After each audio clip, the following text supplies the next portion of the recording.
Magandang araw, update po tayo ngayon sa paparating na Alas Pilipinas U18 versus Thailand U18 na magaganap nga sa Nakhon Ratchasima sa Thailand. Ito ang bakbakan ng semifinals. Kaya syempre before that, please pa-like, pa-share and pa-subscribe dito sa aking channel. Maraming salamat. Well, magaganap ka ngayong araw, June 27, 2026, 8 PM Philippine time ang Philippines versus Thailand U18, kung saan alam naman nating lahat na napakalakas ng Thailand na mga kaharap nila dahil sa Pool A ay talagang nasa rangkwan ito. Dahil sa Pool B naman ay nasa rank 2 ang Alas U18, kaya naman natapat ito sa Thailand. Well, alam naman natin at nakita na natin ang laruan nito ngang Thailand U18 dahil nagkaharap na nga dati ang dalawang team na ito noong 2025, kung saan tinalo in 3 straight sets ang Alas Pilipinas UA17 noon ng Thailand U17.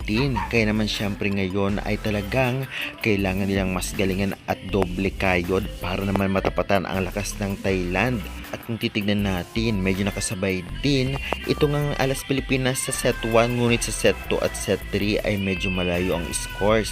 Talaga namang kailangan galingan ng ating pambatong Alas Pilipinas U18 para naman makuha ang tagumpay. Alam naman natin kaya nila yan at isa pa, bilog ang bola. Kahit malakas ang Thailand, gawin nila ang lahat at porsigido, tiyak talagang mananalo sila. Ewas error lamang at kailangan kumpiyansa sa sarili. Kung ating mapapansin din, marami ang nawala nga dito nga sa Alas Pilipinas dahil sa overage na, at syempre talagang merong iniinda na injury, kaya naman hindi sila nakapasok sa lineup ng U18 Alas Pilipinas.